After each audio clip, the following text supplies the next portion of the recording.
Salut les gens, j'espère que vous allez bien, moi ça va super bien. Aujourd'hui dans une nouvelle vidéo où je vais vous parler de mes lectures de janvier. Voilà, donc je vais vous donner mon avis.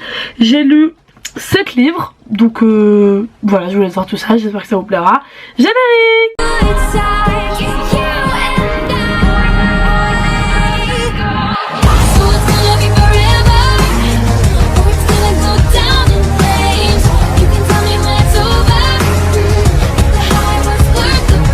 Mes lectures de janvier. Ok, alors je vais vous parler de tout ça dans l'ordre dans lequel je les ai lus. Il y a 2 livres que j'ai lus que j'ai pas en physique, donc je mettrai des images, mais voilà, bref. Donc j'ai lu Glass Sword, je sais pas le dire, d'accord? Ça, le tome 2 de Red Queen. Alors, comment vous dire que je le lisais au ski? J'étais un peu au bout de ma vie, j'étais là, mais qu'est-ce qui m'arrive? Le choc, la surprise, l'étonnement, j'étais vraiment dans le livre à fond et je sais pas, j'ai vraiment vécu les choses.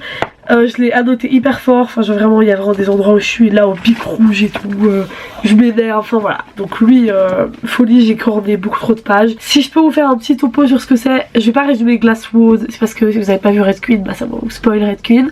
Mais donc en gros, ça parle de Mar, c'est le personnage principal, qui à la base c'est une rouge et elle vit dans une société où il y a les rouges et les argents. Les rouges ils ont le sang rouge et les argents ils ont le sang argent, et du coup les argents se sentent supérieurs parce que eux ils ont des pouvoirs alors que les rouges n'en ont pas. Et elle va essayer au départ de se débattre un petit peu pour sauver son meilleur ami du service militaire, enfin genre il va être envoyé à la guerre et elle essaie de le sauver de ça.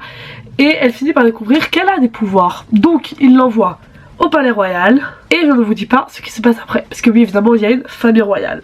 Je peux juste vous dire qu'il se passe des bails avec les princes, il y a un petit triangle amoureux, tout ça, c'est very sympatoche. Glassword j'ai mis un 4,5 sur 10 parce que je sais plus pourquoi j'ai mis 4,5 sur 5 parce que là quand j'y repense c'est un 5 étoiles, mais je trouverai peut-être la raison pourquoi. Attendez, je lis. Non, je trouve pas de raison, donc voilà, bref. Je peux vous dire que vraiment, vous allez vous attacher à des personnages, on va vous foutre des couteaux dans le dos.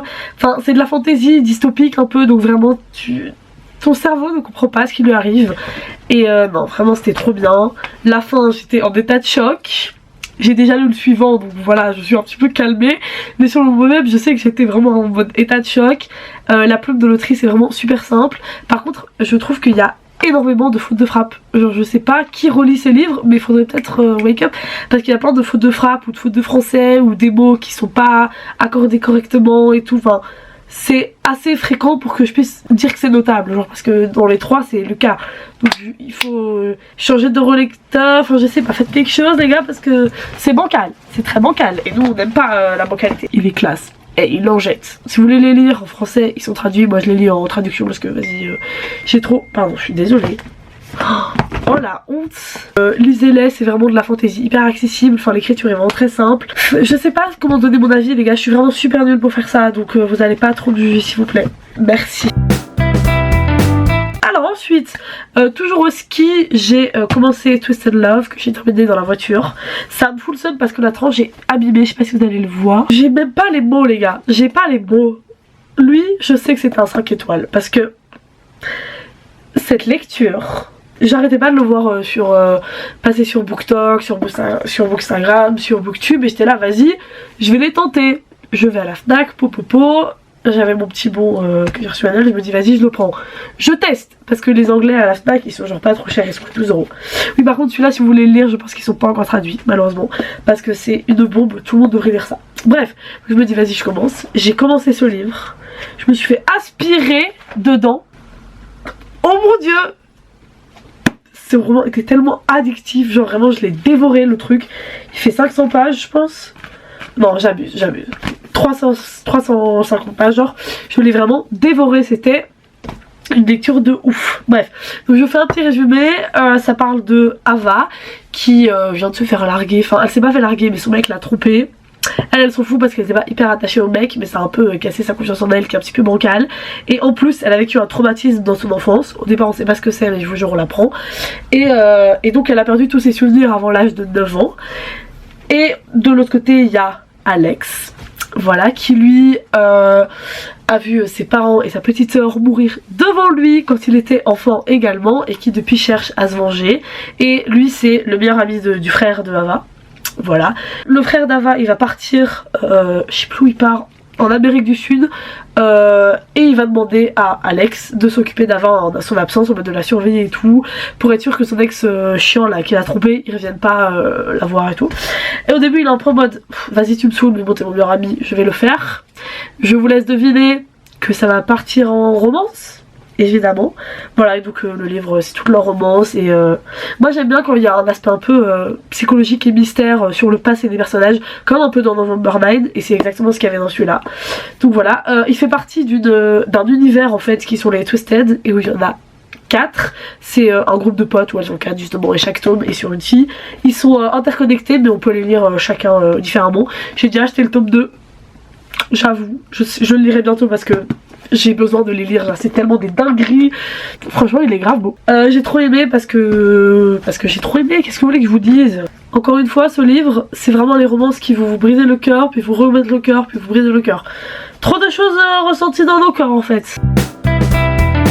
Alors ensuite, vu que je suis un mouton, j'ai lu Captive, qui était dans ma pile à lire. Qu'est-ce que je pourrais vous dire sur Captive? J'ai corné quelques pages, mais vraiment pas beaucoup, genre beaucoup moins que ce que je corne d'habitude. En vrai c'était sympathique. Bon, 20 € pour ça, j'ai un petit peu le seum, hein, parce que bon c'est clairement Wattpad quoi, c'est pas de la grande littérature, et je trouve que genre en vrai c'est une lecture addictive, t'as envie de savoir la suite, mais en même temps tu kiffes pas de ouf. J'ai mis un 3.5 étoiles parce qu'en vrai c'était une chouette lecture comme j'ai dit, addictive tout ça. Juste l'autre con là, H, il m'a saoulé, vraiment il m'a énervé l'autre. Si vous voulez avoir un résumé de celui-là, c'est dans ma vidéo puis à lire d'hiver. Et vraiment trop la flemme de refaire mes résumés. Mais en tout cas je pense que vu que je suis un pigeon, je vais quand même acheter le tome 2. Voilà. Mais pas ma meilleure lecture, et puis je trouve la couverture du tome 2 elle est vraiment trop moche. Celle-là ça allait encore, mais vraiment celle du tome 2 elle est ignoble. Alors ensuite, quand j'avais ma petite grippe et que j'étais au bout de ma vie dans mon lit, j'ai lu The Love Hypothesis. Lui même chose, il est traduit, moi je l'ai lu en traduit. Voilà, Captive aussi c'est du traduit. Dans ce que je vous présente il n'y a que Twisted Love qui est pas traduit. Voilà, je été gentille les gars, j'ai pensé à vous, Donc voilà, The Love Hypothesis, déjà sachez qu'il est dans la catégorie cuir de ma bibliothèque, même si c'est une romance hétéro. Je ne vous dis pas pourquoi, parce qu'en vrai, enfin c'est pas un truc de ouf dedans, mais c'est un petit truc en plus à savoir et tout, donc c'est cool. Je ne spoil pas évidemment. Alors ce livre, même chose, si vous voulez le résumer, ce sera dans ma pile à lire d'hiver, parce qu'encore une fois ma personne représente la flemme. J'ai trop kiffé tout le côté académique, genre qui soit dans une, enfin que ce soit dans une université et tout, qui parle beaucoup de ce qu'ils font dans leurs recherches, qu'ils soient intelligents et tout. Enfin, j'aime trop ce genre de livre, voilà. J'ai mis un 4.5 étoiles aussi parce que j'ai eu du mal à rentrer dedans, j'avais l'impression qu'il me manquait un petit truc. Je sais pas, genre ça ressemblait pas aux autres romances que je lisais niveau enfin je sais pas, il manquait quelque chose, mais en vrai c'était quand même super cool. J'ai trop hâte de lire les autres de Ali Hazelwood. Voilà, je sais qu'il y a Love on the Brain aussi qu'elle a fait, que j'ai envie de lire. Je sais pas s'il est déjà traduit, mais au pire je le lirai en anglais.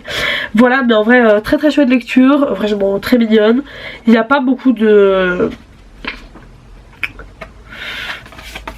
En fait on a l'impression qu'ils prennent hyper fort leur temps, alors qu'au final ça se passe genre 2 mois le livre. Enfin voilà, franchement c'était super cool, lisez-le si vous aimez la romance évidemment, parce que bon, voilà. Ouais, si vous aimez pas la romance, il n'y a pas beaucoup de livres, enfin si, il y a Glasswood et celui que je vais vous présenter maintenant, et encore 2 autres après. En vrai ça va, j'ai pas le temps de romance que ça, il y en a que 3. Je suis un peu... Bon après il y a des romances dans les autres. À chaque fois il y a un peu de romance dans mes livres, c'est obligé avec moi, je parle vraiment trop, arrêtez-moi. Ensuite j'ai lu, je pense c'est le plus beau livre de ma bibliothèque honnêtement, Atlas Six. Il est trop beau, vraiment trop beau. Voilà, bon je vais me calmer un petit peu, vraiment il est trop beau quoi.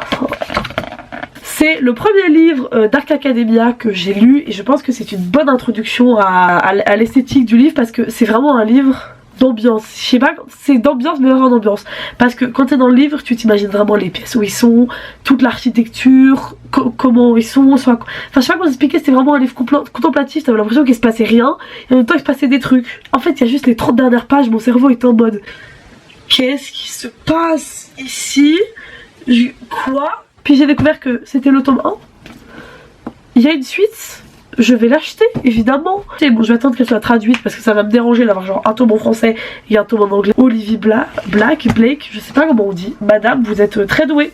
Vous êtes très douée. J'ai été surprise par moments.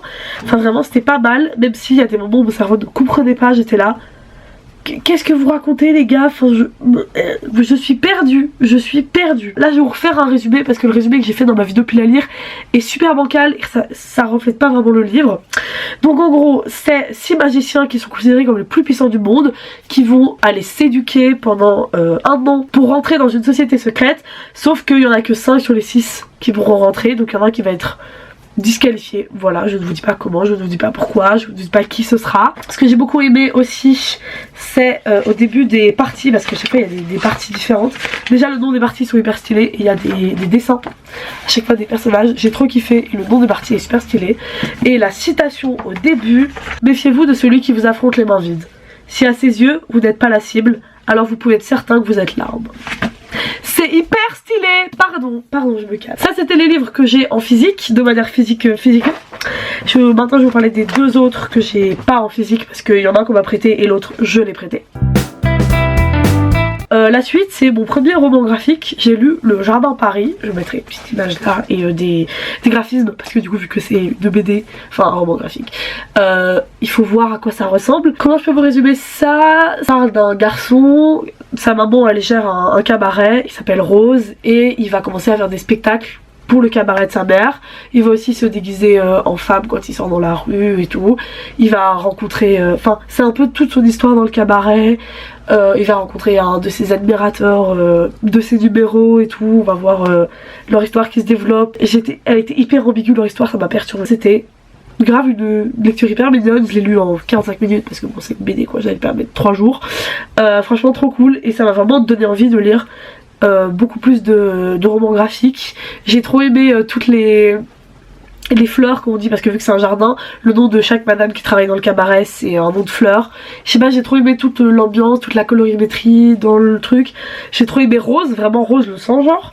Enfin voilà, je vous conseille vraiment de le lire. Je sais que les romans graphiques ça peut paraître un peu t'es un peu comme ça parce que vas-y ça coûte cher et tu le lis souvent qu'une seule fois, mais ça reste un bel objet et c'est une lecture que je pense qu'il faudrait faire lire à plus de gens parce que ça parle de tolérance quand même et enfin voilà, j'ai trop aimé. Et ensuite ma dernière lecture que j'ai littéralement fini hier, c'est le tome 3 de Red Queen qui est King's Cage. Je l'ai prêté à Chloé Roman, c'est pour ça que je ne l'ai pas dans ma possession. Ça me stresse d'ailleurs, j'ai les mains vides, je suis comme ça, mais que faire de mes mains, que faire, où aller? Ce livre encore une fois, des montagnes russes, 600 pages, où mon cœur a fait comme ça. J'étais là mais qu'est-ce qui m'arrive, pourquoi, hein, quoi, ah. Vraiment je lisais ça avec des gens à côté de moi, j'étais comme ça en lisant mon livre en mode quoi. Je faisais des pauses, je le fermais, j'étais là qu'est-ce qui vient de se passer. Et les gens me regardaient en mode ça va, tu te sens bien, j'étais là oui, super, c'est juste mon livre. T'inquiète. Le tome 4, je l'attends comme ça. J'irai l'acheter en mars parce que j'ai plus d'argent. Et j'ai trop de livres à lire dans ma pile à lire. Donc il faut que je me calme un petit peu sur l'achat de livres. Si vous voulez un résumé de King's Cage, encore une fois c'est le même résumé que Red Queen parce que je veux pas vous spoil. J'essaie vraiment de pas spoil dans mes avis et tout, mais c'est dur. En tout cas, je peux vous dire que vous allez ressentir des choses. C'est encore une fois une super bonne fantasy. Juste, j'ai trop aimé les 400 dernières pages parce qu'il se passait full truc et je trouve qu'il y a une dimension psychologique en plus qui a été amenée dans ce tome 3. Donc ça j'ai bien aimé, mais j'ai du mal à rentrer dedans parce que je trouvais les 200 premières pages hyper monotones, mais en même temps ça a hyper fort servi le reste de l'histoire. C'était hyper important qu'elle fasse ça de cette manière là. C'était mes lectures de janvier. C'était mon avis sur ces 7 livres. Voilà, j'ai beaucoup trop parlé mais j'aime trop donner mon avis sur les choses. Donc voilà, j'espère que ça vous a plu. Juste ici tu peux t'abonner pour ne rater aucune de mes vidéos. Là tu peux regarder une autre de mes vidéos. Et moi je vous retrouve la semaine prochaine pour une nouvelle vidéo. Bisous!